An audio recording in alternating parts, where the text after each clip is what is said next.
Come on in. My name is Bill Tobin, and this is your restaurant success tip of the day. Do you manage by text messaging? These days, everybody does everything through text or apps on their phones. Whether it's regular text messaging, messaging through emails or your scheduling app, or other apps like Discord, WhatsApp, or whatever the new thing out there that the younger generation is using.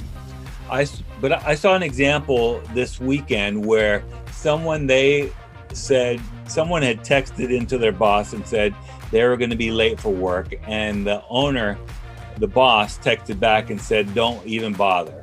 And the question was, is that right?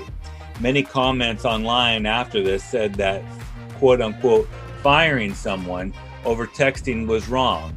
And frankly, I say it depends. I have 3 teenage boys, and they communicate through text and text apps all the time. And I believe in many respects, they are more comfortable with this type of communication.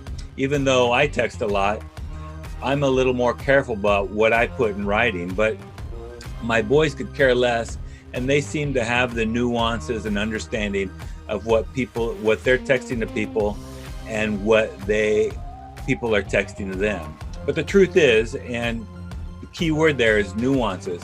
All forms of communication have their nuances. These mediums are comfortable to some and uncomfortable to others. And the assumption is that the younger they are, the more likely they have experience with these alternative mediums, such as text messaging apps. And many things, I've experienced it myself, many things can be misread, misinterpreted in emails or text or even over the phone. And truthfully, my generation, I prefer difficult conversations to be face-to-face.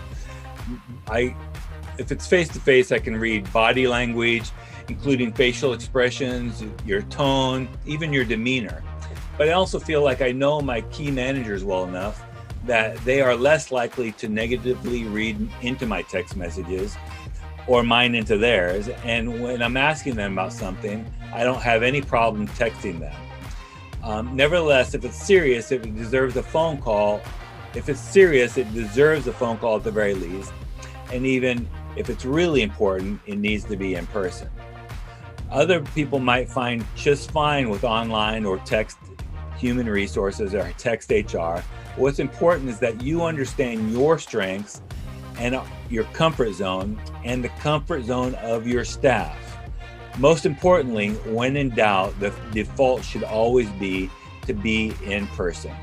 So your task for today, make sure that you're communicating in a manner that is understandable to your staff, and remember to fall back to face-to-face conversations when necessary or when in doubt. Now go make it happen. Do you have a comment or a tip for restaurant leaders?